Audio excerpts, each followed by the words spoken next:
Hola amigos del internet y a redes sociales, soy Freddy Armando Romero Paredes, la mejor idea de Twitter y su amigo en las redes sociales.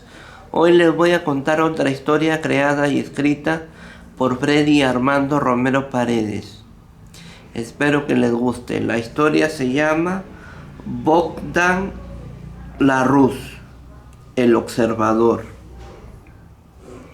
Hola, soy Bogdan Larousse, más conocido como el observador, y la historia que les voy a contar está basada en una historia real, la cual comienza en el Comando de Educación y Doctrina del Ejército, la COEDE, en el Batallón Comandos y Servicios, a donde me fui a presentar el 22 de marzo del 2012 ante Denis Antonio Falcón Vilca, capitán del ejército peruano y jefe del personal del batallón Comandos y Servicios número 503, y donde el 23 de marzo de ese mismo año la nulidad del dentista que me hizo mi examen odontológico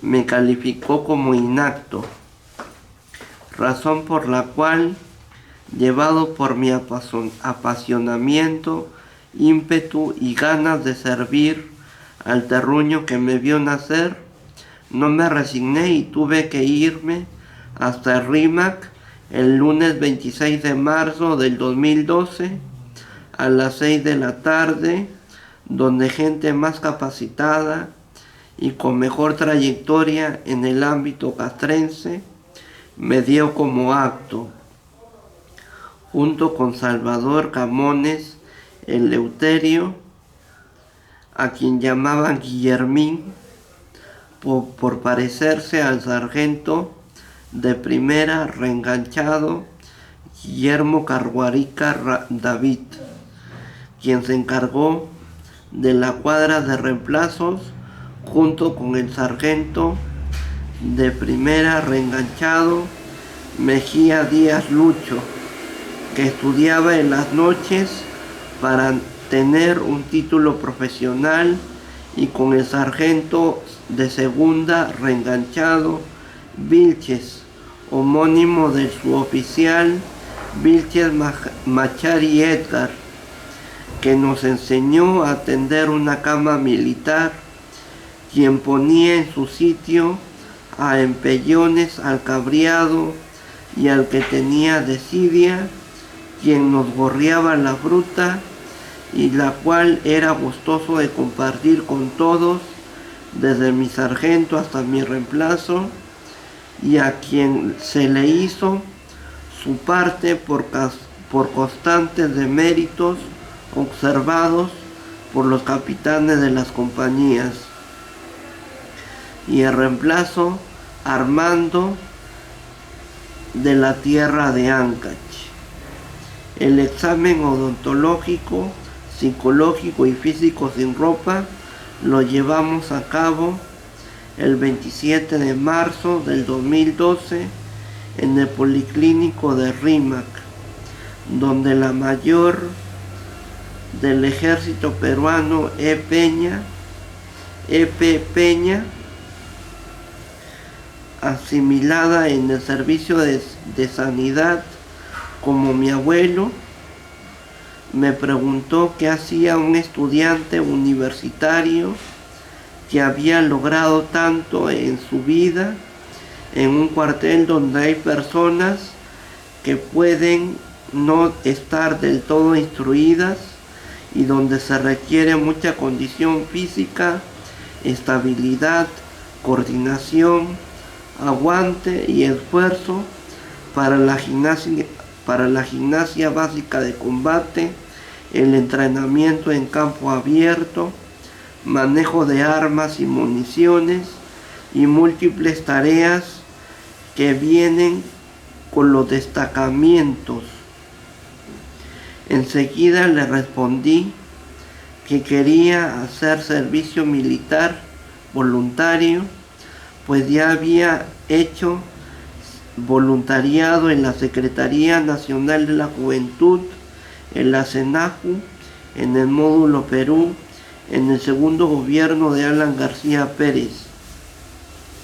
Es entonces que creí conveniente, para sentirme realizado y pleno, hacer servicio militar, pues todavía sentía y pensaba que podía aprender mucho de la vida militar, del papel que cumple un soldado y del rol que cumple la Fuerza Armada en el territorio patrio. Es entonces que empiezo mi instrucción en el Batallón Policía Militar 501, fundado en el gobierno del legendario presidente Fernando Belaúnde Terry, el cual queda en el fuerte Rafael Hoyo Rubio, en el distrito de Rímac, donde el subteniente del ejército peruano, Rojas Chuquipión, de 26 años de edad, y el capitán Taboada Ruiz Carlos se encargaron de la compañía de reemplazos, establecida en un galpón donde no había parquet, no había luz, no había techo fuerte y resistente, y donde poco a poco, con la ayuda del reemplazo Perfecto Ramírez, quien era uno de los más antiguos, junto con un negro llorón que le dolía cada rato para no marchar, y junto a Félix, quien era un soldado al que le escupí delante del técnico Martínez porque fregaba mucho y que por lo tanto ponía el orden en la cuadra, Sánchez Huerta, quien venía de Huaral, Yancul, quien era el brazo derecho de su oficial Carhuatanta en la oficina del S1, quien además pisaba las espaldas de los oficiales y la tropa para relajarlos y sacarles el estrés acumulado durante la actividad castrense, y quien estudiaba diseño gráfico a partir del mediodía, yendo a la institución educativa uniformado de soldado. Montesinos, quien decía a cada uno de los reemplazos que el apellido Montesinos pesa. Unchaya Cochaburgos, quien tenía un hermano en una anterior promoción. Salcedo, quien junto con Maza vieron como un vigoroso soldado, le hacía el amor y le daba su cuota de gasolina con leche a una mayor que estaba en su menstruación. Orellana, quien hizo los trámites pertinentes para poder estudiar. Mara, otro soldado que también se puso las pilas para estudiar, estando destacado en el club de la región militar del centro. Cruz Santaurco, a quien todo le importaba un bledo, incluso el terminar la secundaria. De la Cruz, quien se encargó de la ranchería. Denis Pérez González, quien ya había servido en la Marina de Guerra. Vigo Diosdado Guamán, cuyo nombre se podía entender como Guamán, Dios ha dado. Guamán, el otro hermano, Montana, Figueroa, Inuma, Guamaní, Goicochea, Lozano Flores, más conocido como Cuto, quien se iba a estudiar al colegio del ejército peruano Bonifaz todas las noches junto con otros soldados y cabos. Martínez, quien era el homónimo del técnico de tercera del ejército peruano, Martínez, quien lloraba a cada rato porque el capitán Taboada Ruiz Carlos lo hacía comer tierra, lo que a nosotros nos gustaba cuando nos íbamos de marcha de campaña, y a quien lo rapé con unas navajas en el baño de la cuadra para que pasara revista ante el capitán y el suboficial, quienes eran capaces de hacerlo volver a comer tierra y quienes se quedaron sorprendidos por la transformación, por el cambio de look. Tanto así que explotaron en carcajadas. Se fue acondicionando, llegando al acuerdo de comprar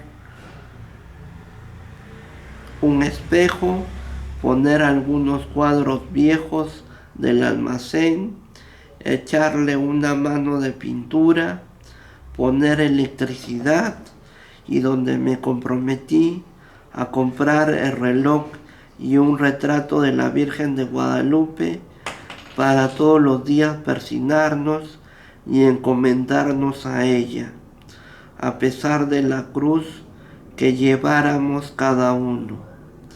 Tiempo después de mi sueldo que ganaba, les compré una pizarra acrílica, un periódico mural y un espejo con marco negro, usando mi tarjeta Visa Multirec del Banco de la Nación, a los que entraron de reemplazos luego de nosotros, pues quería que a esos reemplazos, como Benítez, Sánchez Loaiza, Chamorro, Bedón, García, Canampa, quien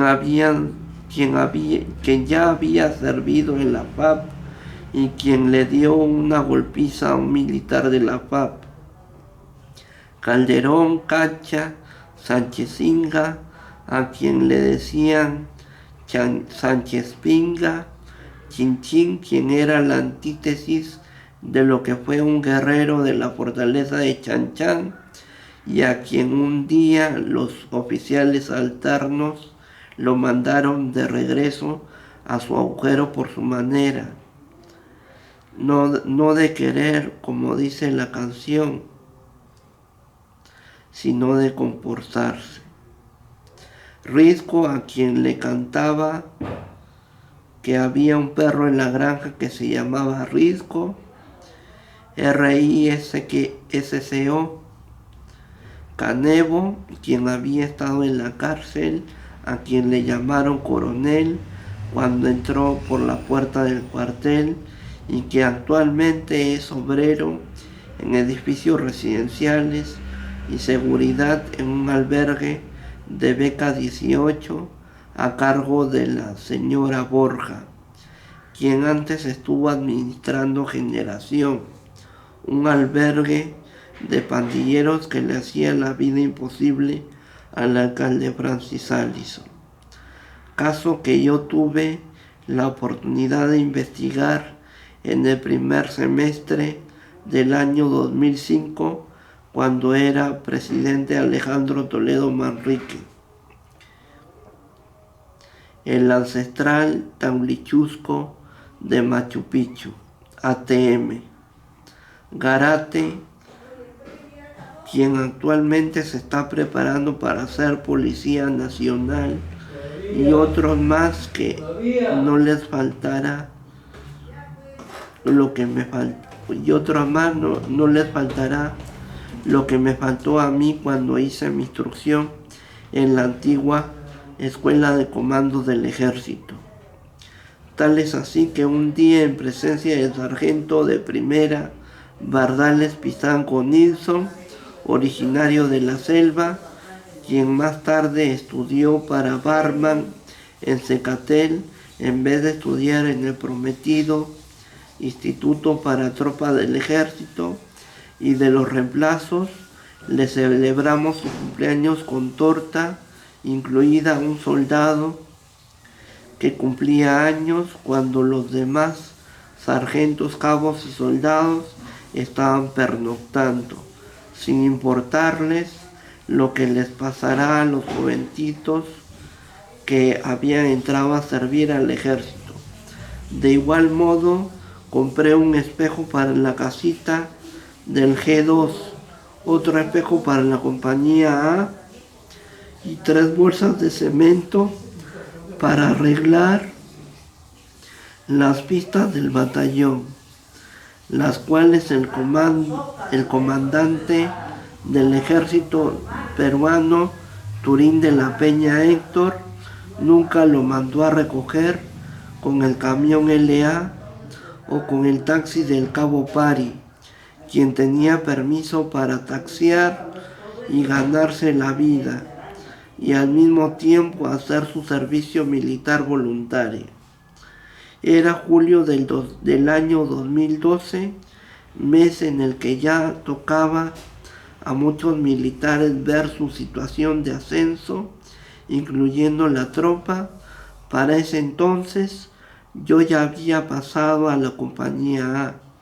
Luego de haber pasado malas noches, todas las noches con la pestilencia y el mal olor y el dormir con los ojos rojos, debido a que algunos reemplazos y soldados, quienes después se desertaron y no volvieron a aparecer más, fumaban drogas como marihuana, pasta básica de cocaína y otras sustancias tóxicas que le traían los familiares el domingo de visita, lo cual, según mis creencias y convicciones, hacían daño y truncaban la existencia para toda la vida, haciéndote esclavo y quitándote las fuerzas para desenvolverte con total normalidad en las actividades castrenses.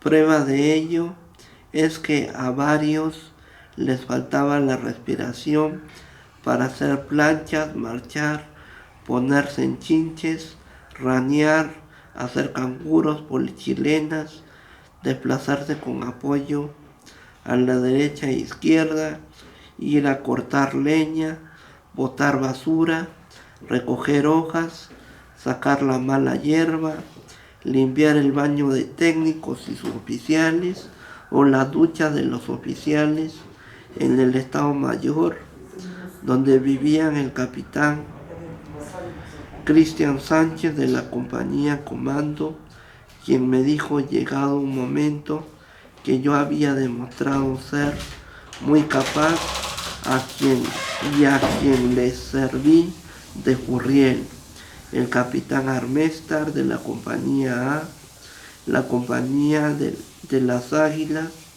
a quien se le había salido un hueso de la palma del pie, quien iba y venía del Policlínico Militar y que tenía una empresa vinícola, el capitán Miguel Morán de la compañía B, quien me hizo hacer una plana para que memorizaba su nombre al golpe, el capitán Zamorano de la compañía C, quien daba un puñete en la garganta a los sargentos, cabos y soldados cuando ellos no realizaban lo encomendado, el capitán Núñez de la compañía D, a quien ayudé a hacer su presentación en PowerPoint cuando se había puesto corcho y no podía resolver un dilema en la computadora, el capitán Matos de la compañía E, quien decía que siempre es bueno tener amigos de toda clase para después llamarlos para que hagan un trabajo de liquidar al inmundo espécimen o piltrafa que los mancilló y desgració, y que fue reemplazado tiempo después por el suboficial del ejército peruano, Romero Pari Edwin, y más adelante por el técnico del ejército peruano, Ilaquita Flores Alfonso, y o hacer un mantenimiento exhaustivo en el almacén y tópico del Policlínico del Fuerte Rímac, el cual era dirigido por la mayor del ejército peruano, Tatiana Peña, quien tenía un esposo que también era militar y que decía que amaba tanto al ejército que consideraba que su sangre era verde olivo, lo cual me identificó en demasía, pues mi abuelo también había sido militar en el servicio de sanidad dedicado a la cirugía dental, egresado de la Universidad Nacional Mayor de San Marcos, que siempre andaba adelante y glorioso. Tal es así que un día el capitán Taboada Ruiz Carlos, capitán de caballería del ejército peruano, le gritó a un reemplazo de baja estatura que se ahogaba en plena instrucción militar, diciéndole que eso le pasaba por las porquerías que consumía, pues la costumbre de consumir droga hacía que el cuerpo le pidiera más, lo cual lo imposibilitaba para seguir con el entrenamiento, que cada día era mucho más fuerte, pues Taboada venía de un momento a otro y decía: terminen de lavar sus prendas para que después se pongan el short y el polo negro, que vamos a salir a correr afuera del cuartel por las calles de Rima. O alístense porque vamos a ir a la antigua escuela de comandos para subir el cerro, o al golpe para ir a la pista de combate, para que suban obstáculos, se arrastren bajo la enredadera, hagan abdominales, coman tierra si no cumplen lo establecido, salten pozos vacíos, hondos y profundos, se lancen desde lo alto a la arena, etc. Taboada me decía que yo tenía mis altos y mis bajos, que a veces lo llegaba a sorprender con las habilidades que tenía y las cosas que podía hacer. Taboada también me enseñó a lavar mi ropa, porque yo estaba acostumbrado a mandar el uniforme, el buzo y hasta la ropa de cama para que se lave en la lavadora de mi casa. De igual modo, me dijo la forma como debía lavar la gamela para que esté totalmente limpia para cada rancho, y por supuesto para pasar revista antes de hacer cola. En esa revista tenía que tener cubiertos, servilleta, tazones y vaso para refresco. Después de partirle la cabeza con una gamela de fierro a un charapa antipatiquísimo que ya me tenía hasta el copete, que se creía muy superior a los sargentos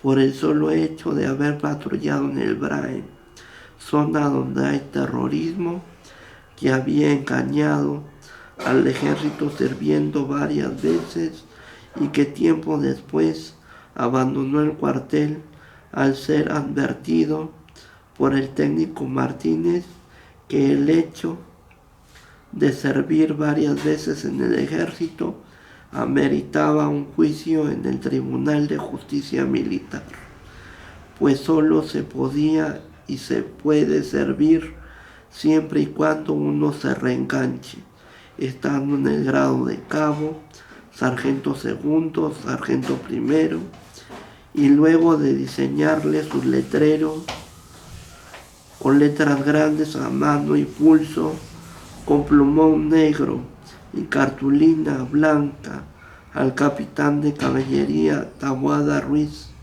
Carlos Manuel, para que realice una de las tantas ponencias sobre el uso de las FALS y otros procedimientos pertinentes en la explanada de la región militar del centro. Me fui a pie, pasando Ancash, Chimbote, Chiclayo, Trujillo, la cuna y tierra del aprismo y de Víctor Raúl Haya de la Torre, el presidente del Congreso Constituyente de 1979, donde me di el lujo y el atrevimiento de conquistarla, dejando en claro que no todo el norte es aprista, y donde mi tío Federico Paredes, hermano de mi mamá, me embarcó sin éxito en el bus para que me fuera de regreso a Lima, pues yo me bajé del bus quedándome con todo el dinero, el cual me serviría para continuar mi viaje hasta Zarumilla, tierra heroica, desde donde me enfrenté en tono desafiante vía Twitter evocando al jinete ancachino Luis Pardo, la luz del sur, de la tierra de mi abuelo, a Gregorio Santos, un alcalde corrupto de Cajamarca que entorpecía el gobierno de Ollanta Humala, quien en ese momento, por el momento, se había distanciado de Hugo Chávez y de todo lo malo que el chavismo representaba. Regresé al cuartel de RIMAC en Lima, desde Papayá, la frontera con Ecuador, acompañado de un capitán quien fue alumno de Turín y que impedía por todos los medios que me escapara victorioso una vez más, y me quedé consignado y acuartelado un mes sin salir de visita y de paseo en una pequeña cuadra muy parecida a una casita, la cual servía de almacén para los oficiales y alumnos del Colegio Militar Leoncio Prado, el cual tenía sillas antiquísimas labradas con detalle, muebles, colchonetas, sillones, los cuales servían para el entrenamiento de los niños, cerca del departamento de inteligencia del batallón, donde también pernoctaban el sargento Henry Herrera Góngora y el cabo Tintaya, quien se había atrevido a levantarle la mano y ponerlo como camote y en su lugar como Dios manda, con un sillazo de fierro pesado, al sobrino del comandante, a quien le gustaba humillar y que terminó desertándose, ambos originarios del Cusco, ombligo del mundo. Henry ya había servido en Quillabamba, patrullando en la zona del Braen, donde los verdaderos militares con cojones y agallas le rompían el culo a los terroristas, sacándoles toda la maligna sangre que hervía por sus putrefactas venas. En plena operación militar, Henry Herrera Góngora fue evacuado en un helicóptero, llegando a salvar su vida. Es recién, tiempo después, que el cusqueño ágil, con textura media y mediana estatura, sirve nuevamente en el ejército, llegándose a ganar la confianza del general del ejército peruano, Raimundo Flores Cárdenas, quien le delegó un trabajo conjunto con el suboficial Aguilar en materia de inteligencia. Debido a ello, vestía ropa civil, tenía el pelo crecido y salía a deshoras del cuartel, la cual la mayoría de veces para ponerse a disposición de las distintas áreas y otras veces para encontrarse con el amor de su vida, una modesta y noble profesora, quien más tarde le daría su primogénito. En esa pequeña casita, rodeada de jardines, habían dos almas en pena. Una mujer, una madre, que gritaba con ansiedad y mucho sufrimiento, y un bebé recién nacido que lloraba, tal vez porque en su corta vida no le habían dado de lactar o porque necesitaba esa presencia maternal sublime que toda persona desde que nace necesita. El sargento Henry Herrera Góngora trabajaba en inteligencia del ejército G2. El cabo Tintaya hacía guardia en la región militar del centro, dentro del cuartel y en la portada guía, y yo era la imaginaria que casi todas las noches velaba los sueños de los sargentos, cabos, soldados y reemplazos que dormían en la cuadra central, donde en los torreones se aparecían almas en pena, quienes en el pasado habían sido reos condenados por la Fuerza Armada y valientes vigías o vigilantes que se encargaban de custodiarlos. Estas almas se paseaban en la madrugada haciendo un recorrido por las operaciones antárticas. El S-3 del mayor E.P. Palomino, quien nos llamaba bajo los nombres de Perro Triste, Perro Gordo, Perro Jón, y que era padre de familia, que les exigía a sus hijos tomar extracto de verduras en vez de comida chatarra y pollo a la brasa.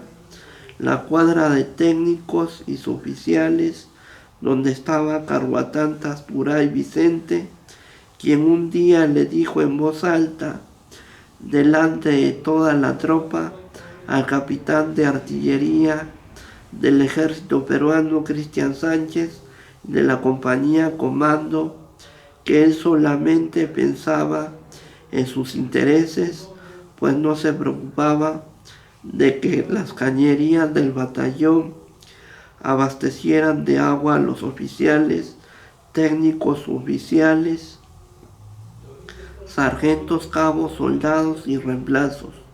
Romero Pari Edwin, quien un día desobedeció las órdenes del comandante Turín de la Peña Héctor al momento de hacer el parte médico a un cabo que se había accidentado, y fue gracias al parte del suboficial de primera del ejército peruano Romero Pari Edwin, le metieron la rata al comandante Turín, quien exigía al suboficial mentir y que por tanto tuvo que quedarse consignado en el cuartel sin poder ir a la villa militar para ver a su hija, alumna de secundaria del colegio Bonifaz, y al pequeño Turín. González Manuyama William, quien era un técnico de tercera que se encargaba de la compañía A. Zamata, quien era el mecánico que arreglaba los LA, que paseaba en su moto y que manejaba el camión que botaba la basura. El técnico del ejército peruano, Calongos, quien era originario de la selva y que estaba encargado de la compañía D. Chacón García Mario, quien le decía Chaconcito al sargento Chávez Gamboa Johnny. Fernández Roca, quien lleva el nombre de mi amigo Roque de Reino de la Roca de Vergallo, que vive en la tierra irinea con Irina, una mujer de hermosos iris, y quien me enseñó que el comando nunca se deja morir. Crisol Cajachagua Víctor, quien lleva el mismo nombre del caballo de mi amigo, el caballero Rick Thorne de Terráquea, a quien le gustaba la algarrobina y quien además decía a la compañía A que Jajachagua es distinto a que el negro te lo encaje. Guzmán Resena Ricardo, quien se encargaba de hacer el apostolado en el batallón, quien decía a todo el personal de tropa que cada día se acercaba a Dios, que le había dicho al comandante Turín para construir una iglesia exactamente donde queda el galpón, lugar donde pasé mi reclutada, y quien era el que verificaba si lo estaban escuchando o no, con la frase: ¿me están escuchando, no? Trillo Candía David, quien decía a la tropa: ojo mierda, ojo, cuando se portaba mal. Machaca Ramos Arnaldo, quien aplicaba globos de Aquilo, haciéndole inflar la mejilla al soldado al canto de globo mierda, globo. Bayona, a quien le decía to infinity and beyond, y quien tenía un soldado homónimo con su mismo apellido. Barrios, quien decía muere mierda a quien estornudaba. Flores y Laquita Alfonso, quien estaba encargado de la instrucción de tropa. Vilchen Machari Edgar, quien era el encargado de la instrucción en la cuadra de reemplazos. Lazo, el suboficial Lazo, quien se encargaba del almacén de armamentos lleno de fals viejas del gobierno de Velasco, y quien intrépidamente, usando una soga colgada al árbol, se trepaba para subirlo. El técnico de tercera Martínez, quien un día hizo que le metieran la rata a un técnico jefe que no se le dio la reverenda gana de identificarse en la garita de control de la región militar del centro, simple y llanamente porque era técnico jefe, lo cual a Martínez no le importó, así sea la divina pomada, para ponerlo a disciplina y notificarlo en las oficinas de la región para después vanagloriarse y contar la hazaña de cómo le puso su estate quieto a un técnico jefe de quinta. Iñiquen Javier, a quien hice que le midieran la rata por no pagarme el real costo del celular que le vendí y que terminó trasladándose a otro batallón policía militar que estaba al costado del batallón de abastecimiento, quien nos proporcionaba los costales de pan para que desayunara la tropa a las 5 de la mañana, la cuadra de los tenientes Yengle Adonaire, encargado de los reemplazos, Rojas Chuquipión, quien fuera destacado al Braem, llevándose mi cámara para que luego yo propiciara que también le metieran la rata. Borrero, quien se encargó de la compañía D y a quien le ayudé a arreglar su armario para que pasara revista en óptimas condiciones durante la inspección del mes de abril, para que al final me regalara un polo del Brain y un par de medias verdes para pasar mi reclutada. Y Piñán, homónimo del soldado Piñán, teniente que se encargó durante un tiempo de la compañía B y de rancho de tropa, donde estaba Bautista, quien iba y venía de su servicio en el cuartel.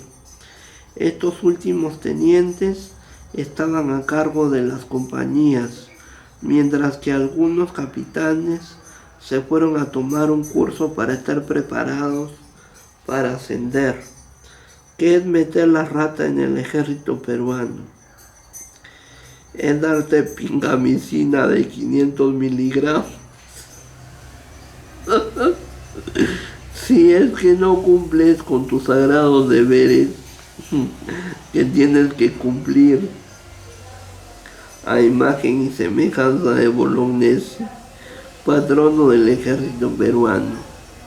Tenía la costumbre de dormir un tanto en mi guardia de la imaginaria, pero no se daban cuenta que estaba dormido porque dormía con los ojos abiertos. Tal es así que me gané el apelativo de búho. Entonces me conseguí una polaca militar de almacén y también me empezaron a decir el capataz, principalmente el cabo Tamayo, a quien fastidiaba diciéndole a carcajadas, con sorna y acento argentino, Tamacho, para que después él me persiguiera por todo el cuartel sin poderme pegar ni una sola vez. Todos los militares de la jerarquía aspiraban a ascender, tanto las cabezas principales del cuartel como Villasís, encargado del Colegio Militar Leoncio Prado, instalado en el fuerte de Rímac, y Turín, encargado del batallón Policía Militar.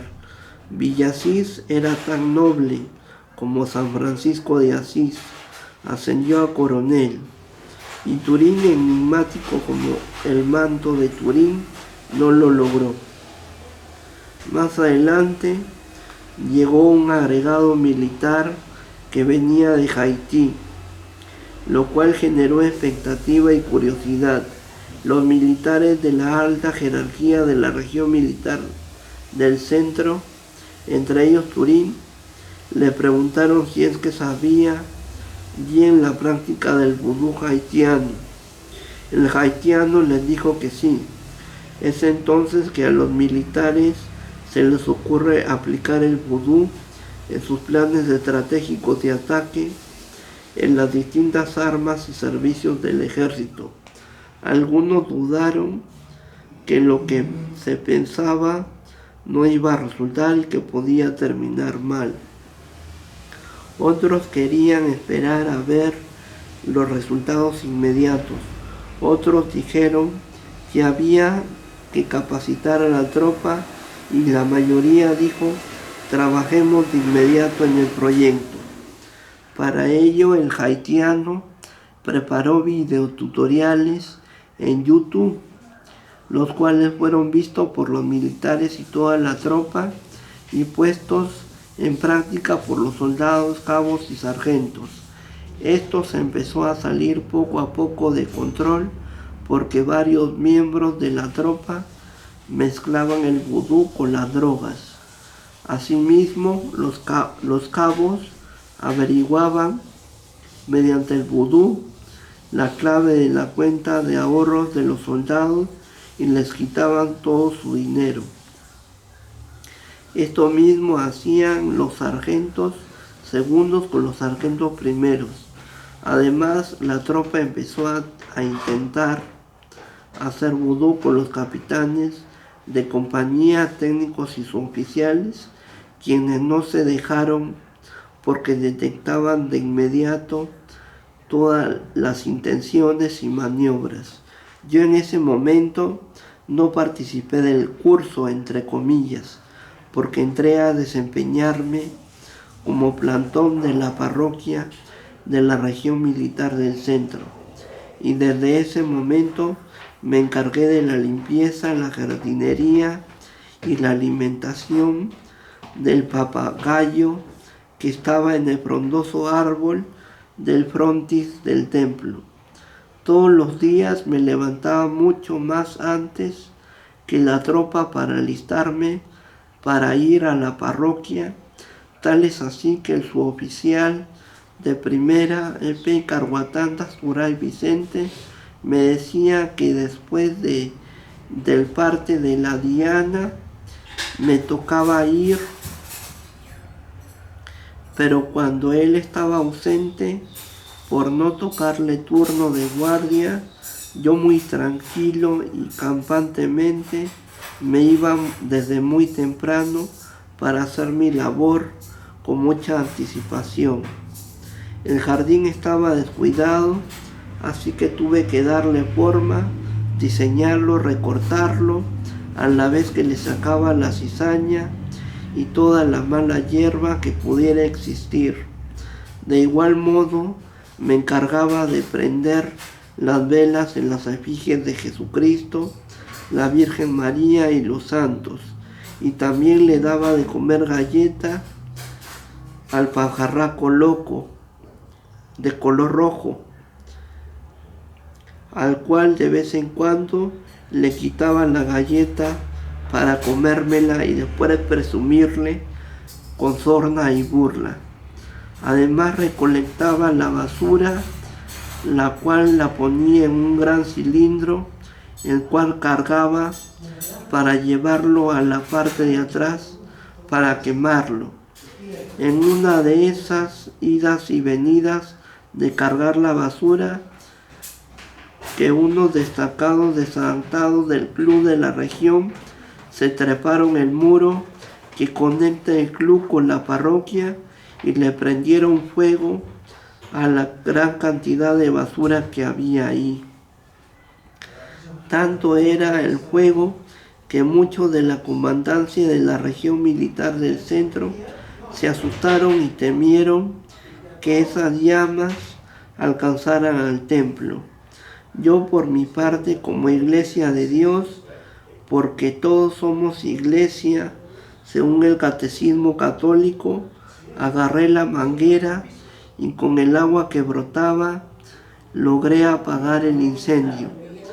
Tanto el cura como los militares y parroquianos se apaciguaron, pero eso no fue suficiente para que, llegando al cuartel comandante Espinar, el comandante Turín de la Peña Héctor me dijera que el general Flores Cárdenas había ordenado que ya no fuera monaguillo. En otras palabras, me dijo que ya no iba a ser plantón papagayo porque creían que yo había fumado droga y el pitillo encendido lo había echado a la basura, generando así algo dantesco. Enseguida me defendí y le dije que no había tenido la culpa, pues los causantes habían sido los soldados drogadictos que trabajaban en el country club del Fuerte Hoyos. Es ahí que me tuve que resignar y dar un paso al costado. A la mañana siguiente, como si fueran monjas de un convento, el comandante Turín le preguntó a los capitanes técnicos y suboficiales qué podían hacer conmigo.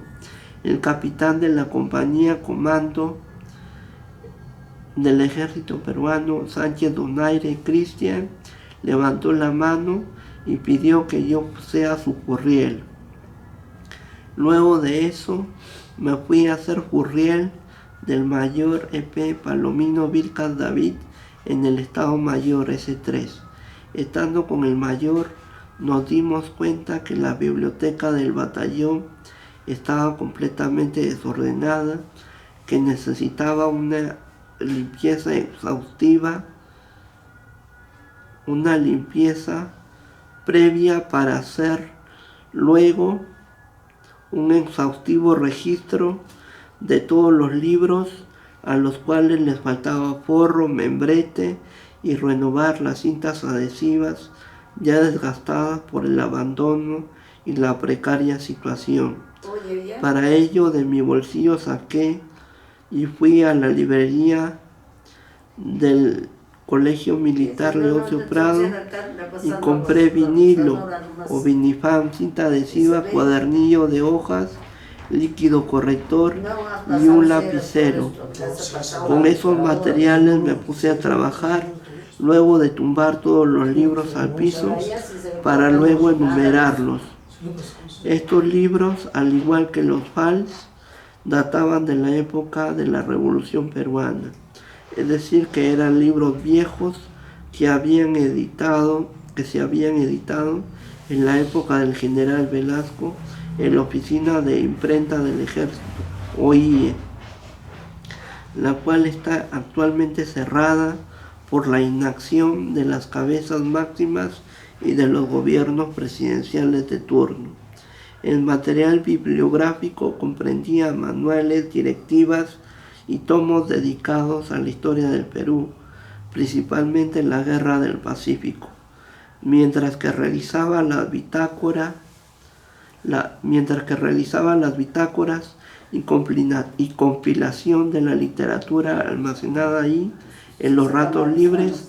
El Reemplazo García, los Semanas de la compañía y yo veíamos películas porno y nos reíamos a carcajadas cuando la hacían gozar y parir a la forajida visitadora Charlie o Mesalina, que realizaba los actos amatorios. En cuanto se sentía que se acercaban los pasos del viejo bonachón y cascarrabias de Martínez, a quien se le robaba la fruta de la proveeduría llena de carnes, huevos, verduras y dichas frutas, la cual quedaba cerca de la cantina, la peluquería, la carpintería y el electricista, los cuales eran servicios del Colegio Militar Leoncio Prado, de los cuales se beneficiaban toda la tropa y por supuesto que los militares. Tal es así que Papá Turín iba a comerle sus ricas lonjas y tomarle su empalagoso jugo a la señora que atendía dicho casino. Se acercaba el noble vejete, que era un vacilón, y enseguida cerrábamos el video y continuábamos haciendo el parte nocturno. Al finalizar mi tarea, el mayor quedó muy agradecido y complacido con el inventario.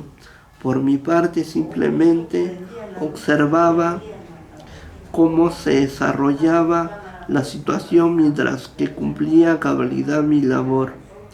Una noche, en plena madrugada, le tocó hacer imaginaria al soldado Sánchez, quien había pasado de la cuadra de reemplazos a una compañía. El soldado se acercó a mi camarote y me dijo que veía sombras y figuras de luz de gente caminando. Yo le dije que no debemos tener miedo porque vivimos en las manos de Dios. Frase de la Madre Teresa de Calcuta. Luego me di cuenta, junto con el soldado, que la compañía B tenía la luz prendida y en una de las camas estaba el último cabo, quien ascendió a sargento como por arte de magia y que en ese momento se estaba drogando y toda su pestilencia se olía por el pasillo. Después de esto me tocó el turno de hacer imaginaria y entonces tuve que quedarme solo y a oscuras, pero iluminado por la luz de la luna. A los siguientes días el soldado Sánchez le dice al suboficial de la compañía que su libreta de ahorros estaba vacía. Es entonces que el suboficial le contesta que tenga cuidado con el diablo, pues este come candela. Y ese mismo discurso se lo repite a los soldados y reemplazos. Muchos soldados resultan heridos y lastimados por el vudú. Otros terminan enfermos y desquiciados. Es entonces que no queda otra alternativa y tomar medidas drásticas, pues si la tropa estaba siendo dañada, los siguientes perjudicados eran los reemplazos, quienes tenían poco tiempo en el servicio militar. y de igual modo estaba entre las prioridades garantizar y salvaguardar la vida de los alumnos del Colegio Militar Leoncio Prado, el cual funcionaba en el cuartel mientras se terminaba de construir una nueva y moderna sede con mejor infraestructura. Es entonces que una noche, estando de guardia en la portada guía Tintaya y Henry Herrera Góngora, en una salida de inteligencia nocturna, se me aparece un ángel, un querubín y un extraterrestre holográfico, quienes me dicen que me van a destacar a Iquitos para que después el capitán Matos me mate, pues yo interfería en los planes de la entonces presidenta Nadine Heredia, a quien no se le ocurrió mejor idea de mandarme a Iquitos, porque Iquitos significa para el gobierno Ay Quito ese, que en español es Yo Quito Super, y qué mejor que Matos para que se encargue, pues el nombre significa Mato ese. Aparte que ya había corrido la voz que yo a fines del año 2006, me fui solo hasta Pucallpa, perseguido por las huestes corruptas del alcalde Francis Allison, quien era ministro de Alan García Pérez.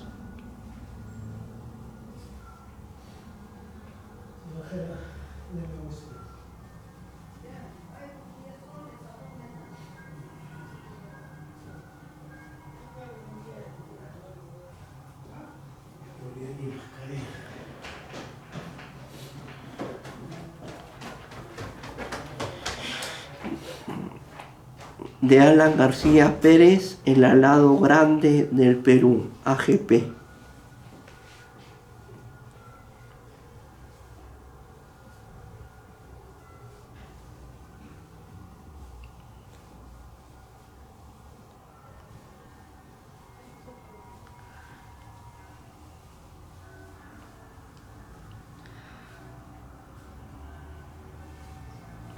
En ese tiempo, un cura en Pucallpa me santiguó y me dio dinero para poderme regresar a mi casa. Pero bueno, continuando con el relato, el ángel, el querubín y el extraterrestre holográfico no solo me dijeron eso de huir para salvar mi vida, sino que también me hablaron de una profecía que se cumpliría en unos pocos meses, la cual se trataba de que Benedicto XVI, el pastor alemán, iba a abdicar o renunciar y que un papa argentino lo iba a suceder, pues era la vox populi, como lo dice en la Catedral de Buenos Aires, porque Dios escuchó la voz del pueblo y vio que ese cambio es y será bueno. Es entonces que los tres desaparecen. El extraterrestre se pierde entre las nubes, el ángel se desvanece y enseguida la alma en pena de la mujer empieza de nuevo a gritar en la pequeña cuadra y el querubín se va corriendo con dirección a la escuadra de los cadetes de Leoncio Prado. De inmediato empieza a llorar el alma en pena de recién nacido de la misma pequeña cuadra. Entré a dormir solo, teniendo que soportar los sonidos escandalosos de las voces del más allá. Más tarde, luego de darme un baño en la ducha de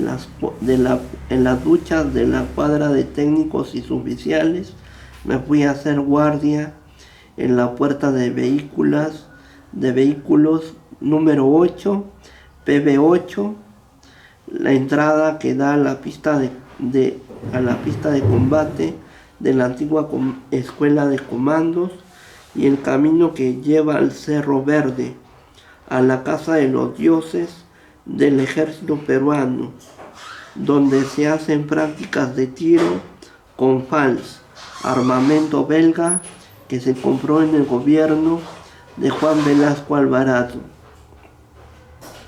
Estuve haciendo mi guardia hasta que el ranchero, el sargento de segunda Castillo, entra al PB8, donde en una porción de tierra donde se había puesto leña y fuego para preparar las ollas de comida para todo el batallón, y de repente Canela, una perra negra grande y pesada, le empieza a gruñir y morder a mi sargento, quien entra en pánico y empieza a gritar de desesperación y dolor, pidiendo mi ayuda. Yo enseguida, sin pensarlo 2 veces, me pongo a pelear con el perro, con el uniforme y sin nada de protección. Al mismo tiempo, con una mano agarro al sargento y lo saco de ahí.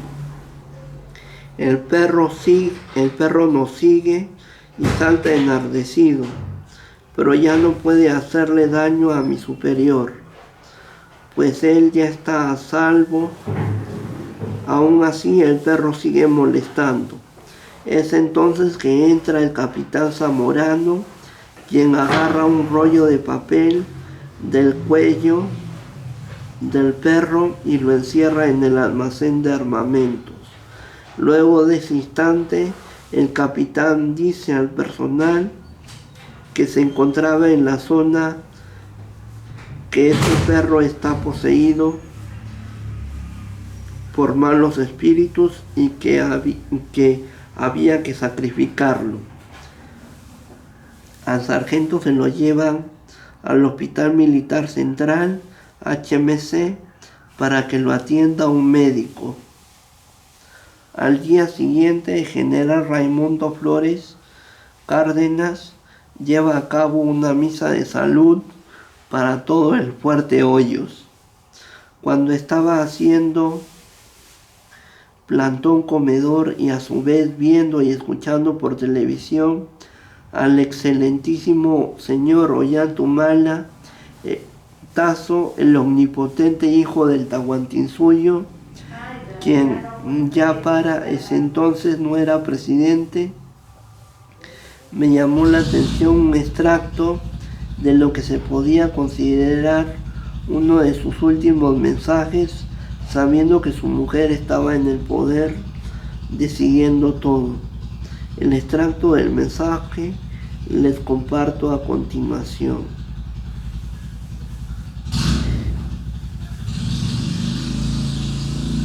Tenemos que empezar a incluir a la gente que está más lejos. El Estado no puede ser panzón u obeso.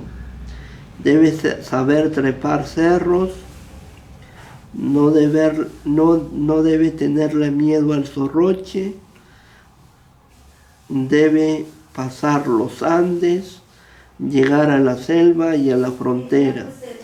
Ese es el Estado ágil y atlético que necesitamos, dijo Ollantumala. Es entonces que por medio de este mensaje y gracias a la visita de los 3 seres una noche anterior, yo ya sabía lo que tenía que hacer y no me iba a correr ni cabrear.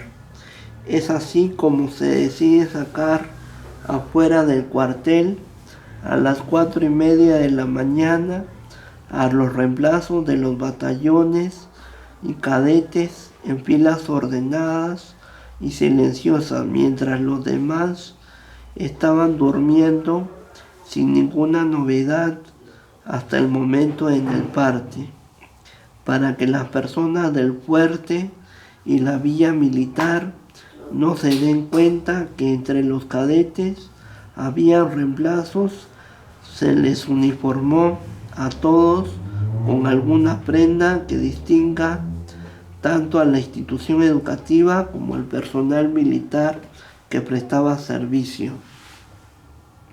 Hay que resaltar que en esta aventura épica la actuación de un niño quien no escribía novelas como el héroe chavista o el héroe discreto, ni era dientón como un cazador que perseguía conejos, pero que era todo un santo. Su nombre es el cadete Leoncio Pradino Santillán, quien recordó las palabras que Leoncio Prado le escribió a su padre Mariano Ignacio Prado en Colombia. Estoy herido y prisionero, y hoy a las 8:30 debo ser fusilado por el delito de haber defendido a mi patria. A lo que yo le contesté parafraseando las palabras de Andrés Avelino Cáceres en Tarapacá. Nosotros somos el Perú herido, pero no vencido. Y es así como no se amilanó para guiar a todos y cada uno de los cadetes del Colegio Militar Leoncio Prado hasta la salida. Es así como el observador y el pequeño gran hombre salvaron tantas vidas, salvaron cientos de vidas, dando una gloria más a la institución castrense que se inmortalizó en 2 de mayo. Y es en este preciso momento que la Fuerza Aérea del Perú, FAB, ya tiene decidido dejar caer una gran bomba desde el aire con dirección al cuartel para eliminar a todos los que estaban malogrados y sin ninguna alternativa de solución, para que de esta manera evitar que seres más inocentes se lleguen a corromper usando el vudú como forma de vida. De esta huida, el suboficial de tercera, Vilches Machari Edgar, tiene fotos que tomó para la posteridad, lo cual no me agradó porque para mí no era momento de juego, sino una actuación crítica en la que se debía de actuar con disciplina, honor y lealtad, la cual es la clave de excelencia de la región militar del centro. Actualmente, y esta es la prueba más fidedigna, el cuartel Comandante Espinar y sus alrededores están completamente destruidos y en su lugar existe solamente un terreno baldío y seco.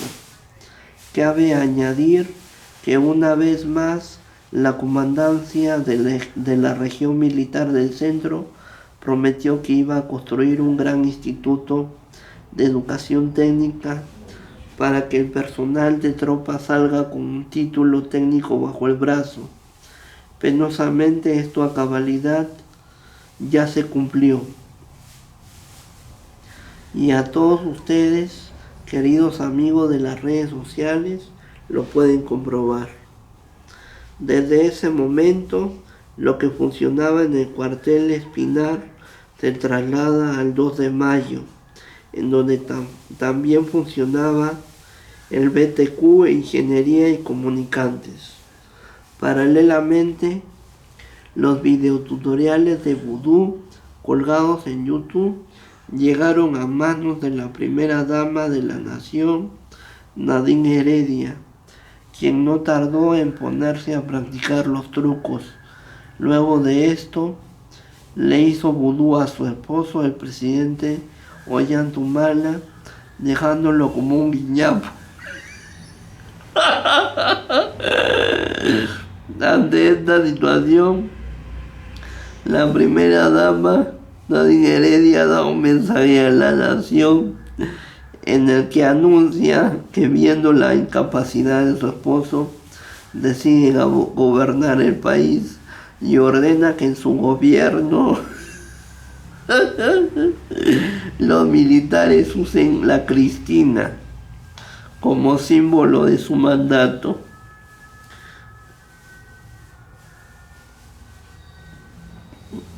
Luego Nadine Heredia va más lejos, sin importarle absolutamente nada, y le quita el asiento a Ollantaytamala Tazo en la importante misa Te Deum que se celebra cada año. Después, como Nadine Heredia le resultaba fastidioso y antipático manejar a Ollantaytamala, delega a un general cabreado que lo titeretee y lo maneje como crea conveniente. Y es que para Nadine Heredia Ollantaytamala le resulta un estorbo. Conforme pasa el tiempo y debido a sus actitudes, gestos y manías y antojos, Nadine Heredia Alarcón finalmente se gana el título de natural hechicera de América por hacerle daño a un omnipotente hijo del Tahuantinsuyo. De igual modo, los pobladores del interior del país creen, piensan y comentan que el drama Ollantay se vuelve a repetir, pero esta vez dando paso a otra versión, porque Cusicuyur, la tierna y amorosa princesa inca, no se va a asemejar con la ruindad y perversión de Nadine Heredia. Después de esto, la situación empeora más. Tanto los militares alternos y subalternos se quejan de que sus sueldos se reducen o desaparecen de un momento a otro de sus cuentas. Es entonces que los militares se ven obligados a exigir que de ahora en adelante sus sueldos se depositen en cuentas de ahorros con huella digital. Y esto no queda ahí, pues muy pronto los videotutoriales son vistos y utilizados por la gente de Lima, principalmente por los bufandas y los chalinas, a quien se les ocurre hacer vudú a sus seres más cercanos para también quitarles el dinero. Cabe recalcar que la huella digital fracasa porque los delincuentes empiezan a cortar los dedos de las personas. Y es entonces que se piensa en la huella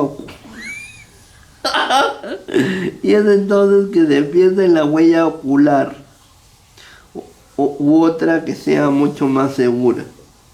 La situación llega al extremo y entonces los bufandas y los chalinas, al ver que se les acaba el dinero de tanto robar la información bancaria y crediticia de sus víctimas más ingenuas, piensan en algo para llenarse nuevamente de dinero e incrementar sus ganancias, y se les ocurre poner calencos a los niños y adolescentes con síndromes, quienes no tenían culpa alguna, robotizarlos sin importar el degeneramiento de su vida y el comportamiento, y lanzar una campaña acuñando el concepto de mamás Git. De esta manera, para la Navidad de ese año, los bufandas y los chalinas de todo Lima se pusieron de acuerdo para efectuar la trata indiscriminada de esas personas para convertirlas en juguetes que se puedan llevar de un lado para otro. Muchas personas creyeron en la novedad y empezaron a negociar el precio para llevarse a casa un chico con síndrome, para manejarlo al antojo y titeretearlo como si fuera como se le diera la gana. Las organizaciones mundiales y las ONGs no se pronunciaron con respecto a este tema, ni siquiera movieron un dedo para impedir y detener la compra de estos seres inocentes, porque la idea de negocio ya se había copiado en otros países y estaba generando que la crisis desapareciera y viniera una época de bonanza a costa del sufrimiento de muchos. Mamad Gift, el futuro de la trata de personas, convirtiendo en gadgets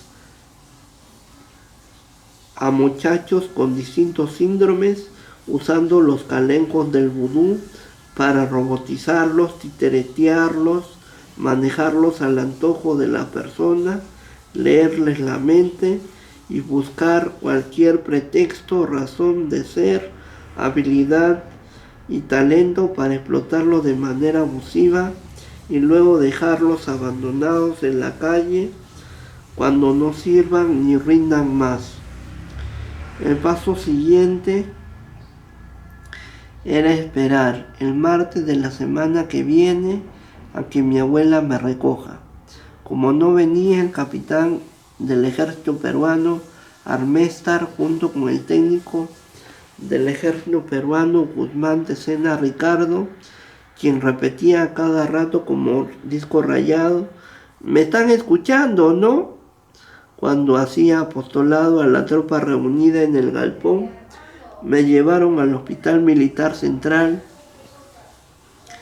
en el cual inexplicablemente, por casualidades del destino y con un poquito de magia, no me llegaron a aceptar. Después de eso, el también empresario vinícola Armestar, junto con Guzmán, hicieron que me suba al carro. En el trayecto, cuando estábamos con el carro en marcha en plena avenida, yo le quito mi maletín al técnico, quien se va para atrás, abro la puerta y salgo disparado corriendo como alma que lleva esta vez Dios. Mientras que Armestar y Guzmán decían: «Se escapó Romero», y trataban de parar el carro, pero toda la roma de buses y taxis los atarantaban, sin importar que sean militares, pues hay que recordar, según la instrucción dada a los perros y zorros del ejército peruano, que los militares no mandan en la vía pública, así sean policías militares. Puede venir un personal de la Policía Nacional y ponerlo en fa al policía militar. Corrí hasta llegar a la Plaza Bolognesi, patrono del ejército, al cual le hice una pequeña y breve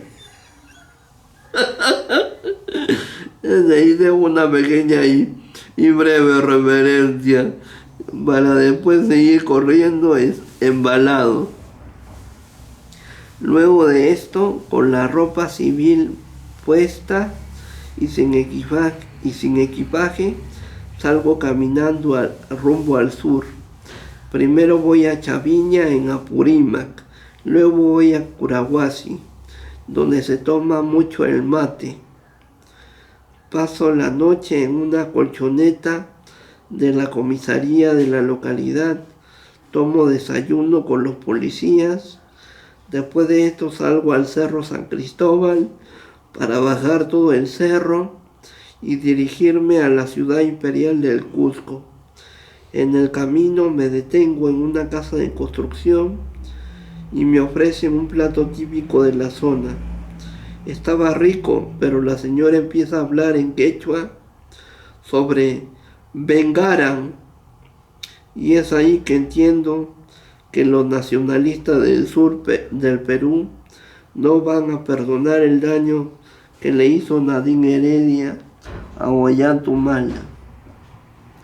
Acto seguido me retiro y sigo caminando hasta Pativilca, donde están ofreciendo sopas calientes, pero la gente amarrada al gobierno que estaba ahí piensa que la misma sopa está envenenada, así que no la toman y buscan un modo para deshacerse de la sopa.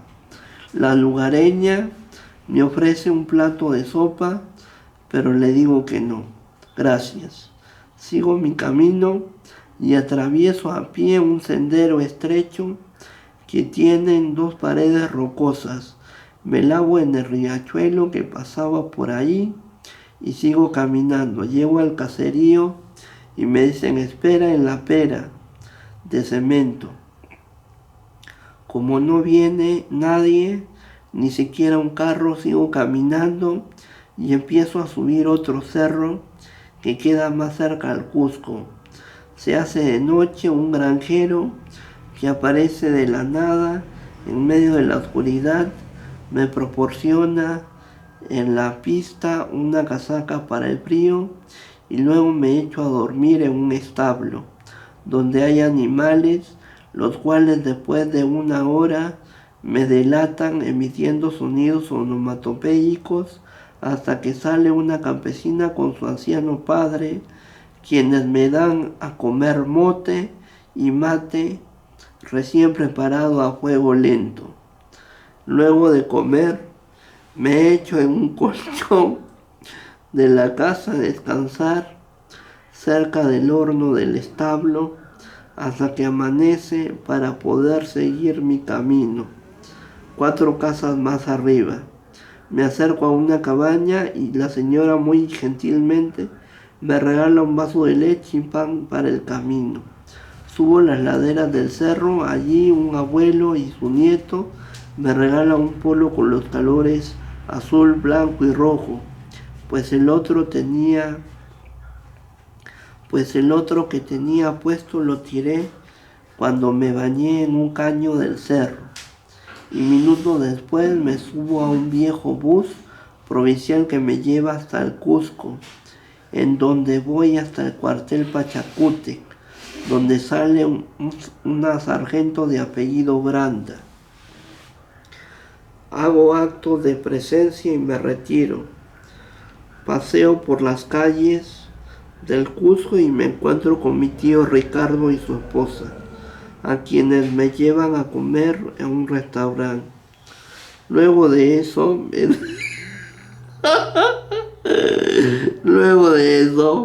me dan $50 para que me regrese a la casa de Lima. Pero en cuanto él se va, me voy a Juliaca. En Juliaca entro a un baño público de un restaurante y resulta que no tengo pantalón para ponerme, pues este ya estaba demasiado cochino. Así que los paisanos del local me regalan un pantalón de lana azul.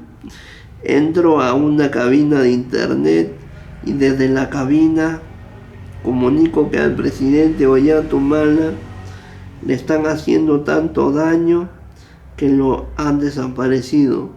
Nuevamente regreso al Cusco y compro una manta roja con un león en el diseño. Luego me voy a Juliaca de nuevo y es ahí que decido ir a visitar a mi amigo Rodolfo Luna, un sodalite que se encargaba de una parroquia en su colegio en Ayaviri. Me voy a la casa sodalite y no está. Me voy al colegio y tampoco está. Es entonces que salgo de Ayaviri y me voy a la estación de buses, donde en horas de la tarde para la noche salía por televisión el presidente Barack Obama, quien prometía que de todas maneras legalizaba a los indocumentados y les ofrecía el oro y el moro a los votantes con tal de atornillarse un periodo más en el poder. Lo tuve que escuchar porque no había otra cosa que ver, siempre acompañando el plato de comida que muy gentilmente me habían servido gratis. En los comerciales salía anunciando muy pronto la película Superman, The Man of Steel, donde un tráiler botaba al tacho de basura la belleza musical de John Williams, donde a Luisa Lane la hacían rubia y pecosa en vez de castaña, y en donde se abandonan todos los rasgos característicos que hicieron único al superhéroe de acción, muy bien generado por el legendario Christopher Reeve. Bueno, después de ver Superman, muy distinto al del siglo XX, y saborear una apetecible comida, me fui a esperar hasta la noche un bus que me lleve a la capital de Puno. A eso de las 11 llega un bus con un búfalo pintado, y de ese bus bajaba un hombre con cara de pocos amigos, vestido de negro y con intención de hacerme algo inescrupuloso. Es entonces que arremango el pantalón de lana, haciéndolo un short, y al mismo tiempo agarro el cobertor rojo con el león pintado y empiezo enseguida a rezar letanías a la Virgen y a Jesús haciendo un círculo. Rápidamente ese círculo lo hago grande, abarcando a la poca gente que había ahí, y lo lleno de una grande y limpia aura espiritual llena de un magnetismo sano. El hombre quería entrar al círculo invisible para poder intervenir a su antojo e imponer su maldad, pero por más que lo intentaba, no podía. Más bien, ese malvado hombre tenía que salir de la estación, pues esa aura hacía que la maldad se revirtiera. De pronto apareció otro fulano, quien también por más que intentaba entrar al círculo no lo lograba. Durante la primera parte de la madrugada estuve rezando letanías a cada segundo hasta que la presencia maligna se fugó en un bus, el cual desapareció en lo oscuro de la carretera sin alumbrado público. Betlehem, el rosario con el que recé las letanías a Dios durante la madrugada para que me defendiera de las fuerzas malignas. Cada pareja de la familia tiene 2 rosarios que están colgados en la cabecera de la cama. A la mañana siguiente me subí al bus que me llevó hasta la ciudad de Puno. Luego me fui a Ilave y luego me embarqué a Desaguadero. Crucé la frontera ilegalmente e ingresé a Bolivia. De inmediato me embarqué a La Paz, luego a Cochabamba y después a Santa Cruz. Durante todo el recorrido, lo único que sé comer es omole, algo parecido al arroz con leche que se prepara en Perú. Iba a un pueblo y me regalaban somole. Iba a otro pueblo y de nuevo me regalaban somole.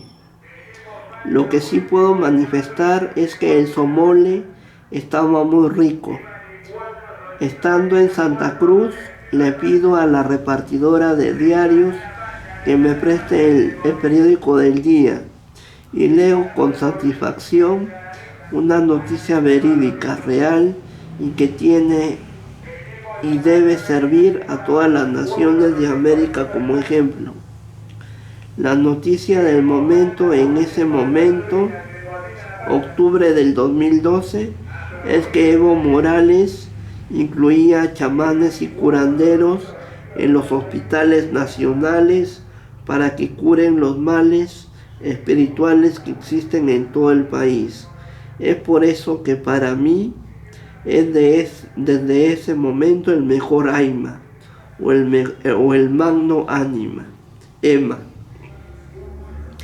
Ya en Santa Cruz me fui a Tarija, donde la Comando Boliviana y el Cabo Emerson Me ayudaron dándome hospedaje en la misma comando y desayuno a la mañana siguiente. En ese lugar aprendí cómo trabaja la Interpol Bolivia. Luego de eso, las autoridades del límite Bolivia-Argentina me pagaron el pasaje para que me regresara a mi tierra, el Perú.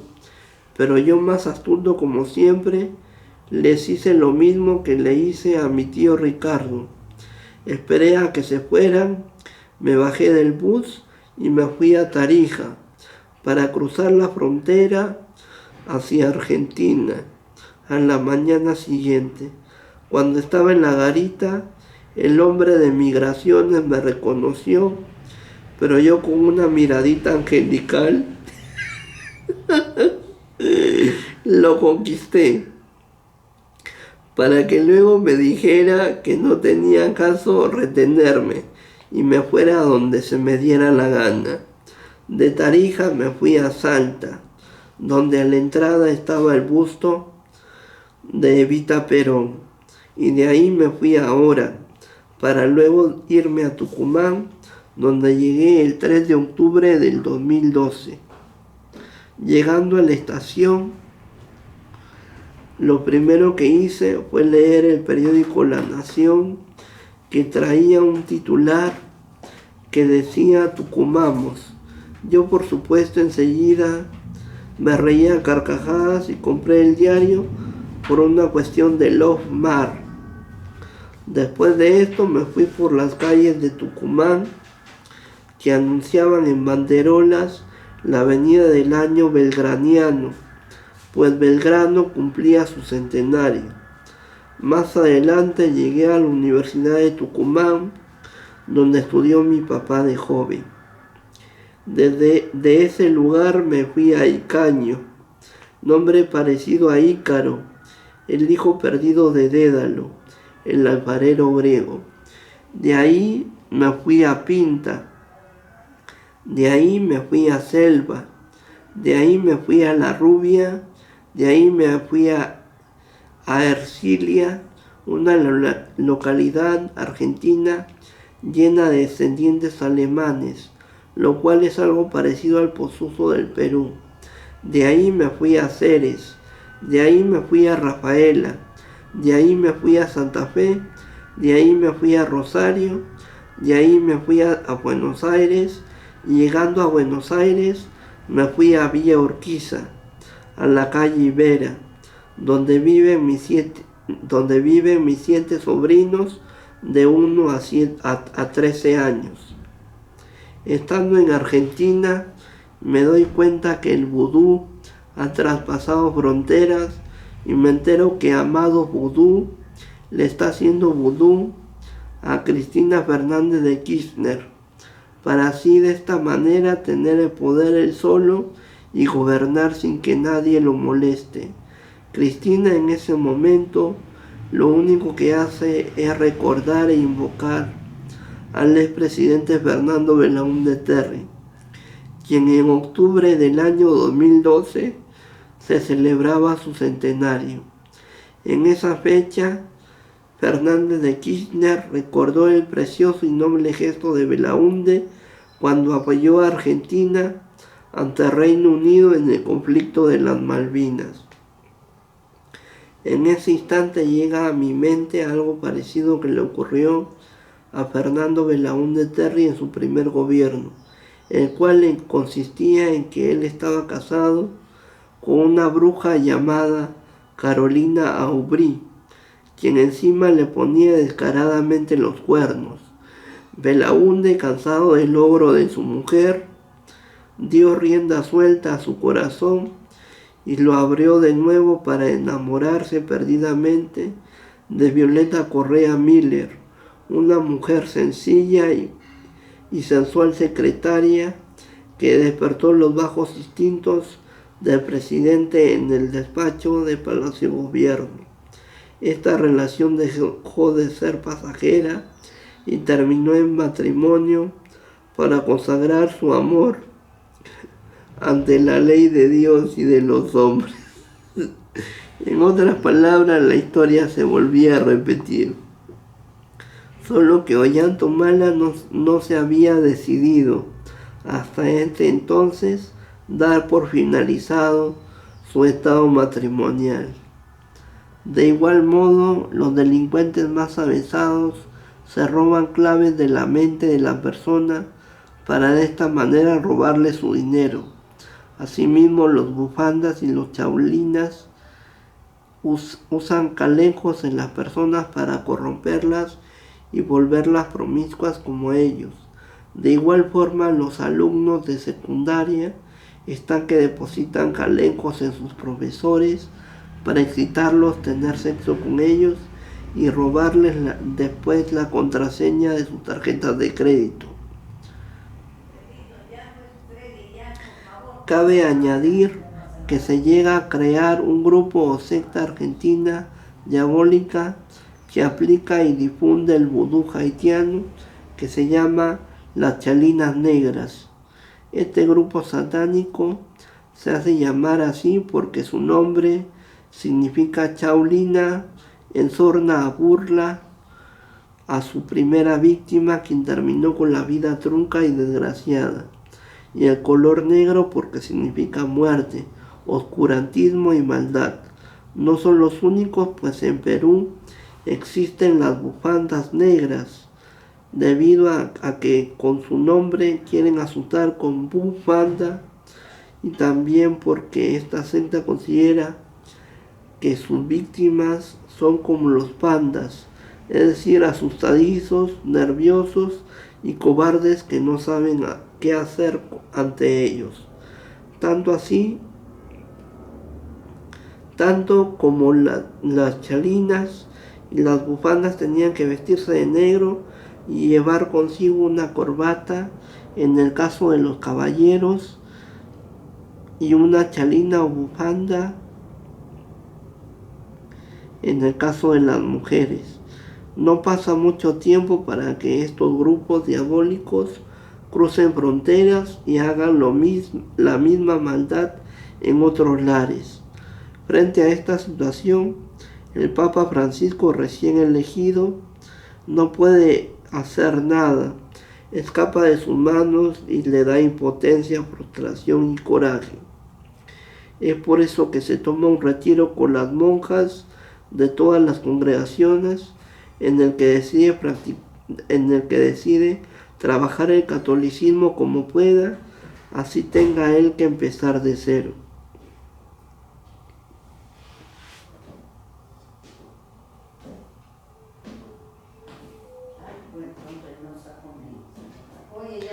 Utilizando el vudú, los bufandas y los chalinas asumen cargos y posiciones más altas en todas las partes del mundo, sin importarles el daño que causan haciendo vudú a seres inocentes. Pero eso no es todo, pues en vista que no hay tantos niños y adolescentes con síndromes, se les ocurre entonces someter a los judíos, quienes sufrieron la Segunda Guerra Mundial. También someten a las tribus aborígenes inferiores a la raza aria. Las más interesadas son Nadine Heredia del Partido Nacionalista Peruano, Salvador Piñeja de Chile, Amado Vudú de Argentina, Angela Merkel de Alemania, los cuales llegaron a ganar las elecciones fungiendo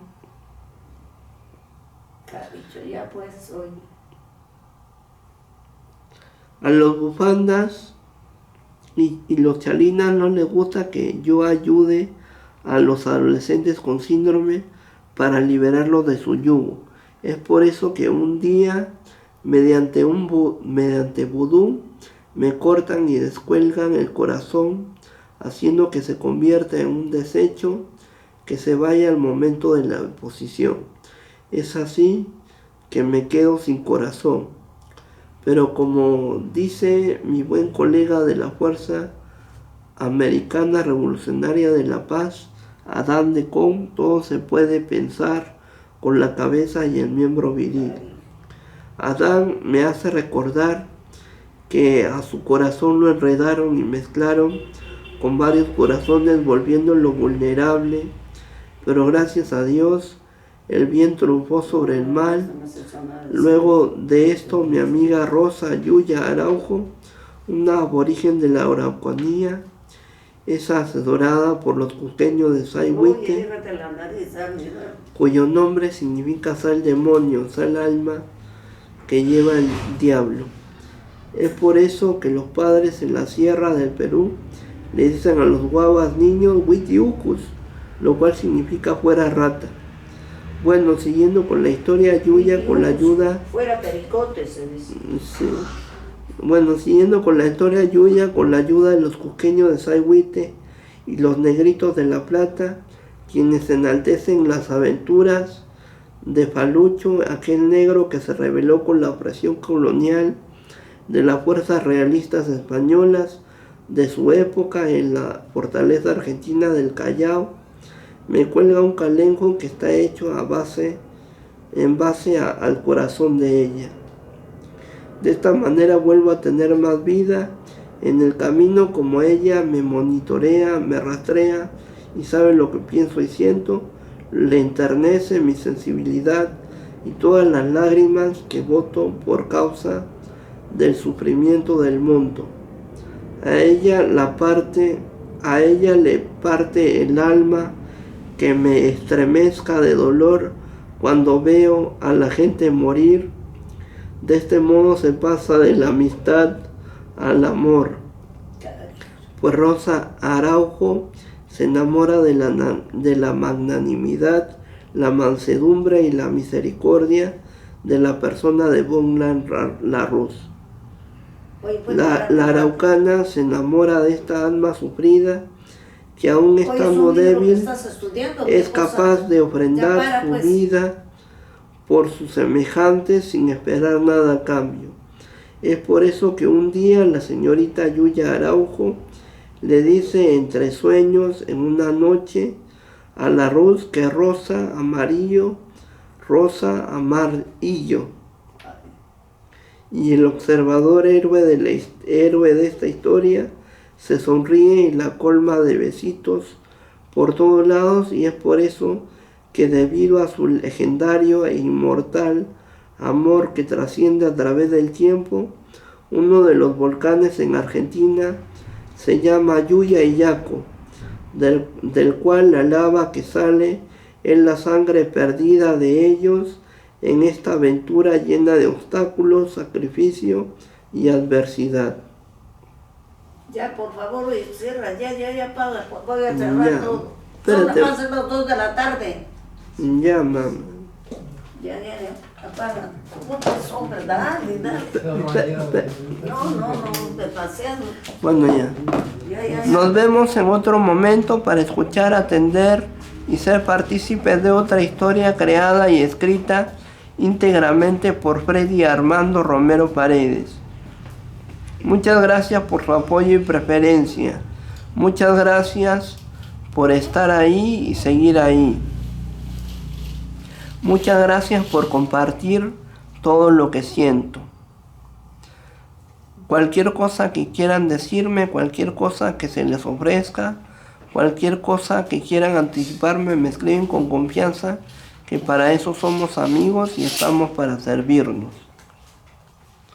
Todo comentario, consulta, consejo, participación, duda, inquietud, queja, reclamo es bien recibida y bien respondida. Gracias. Ya.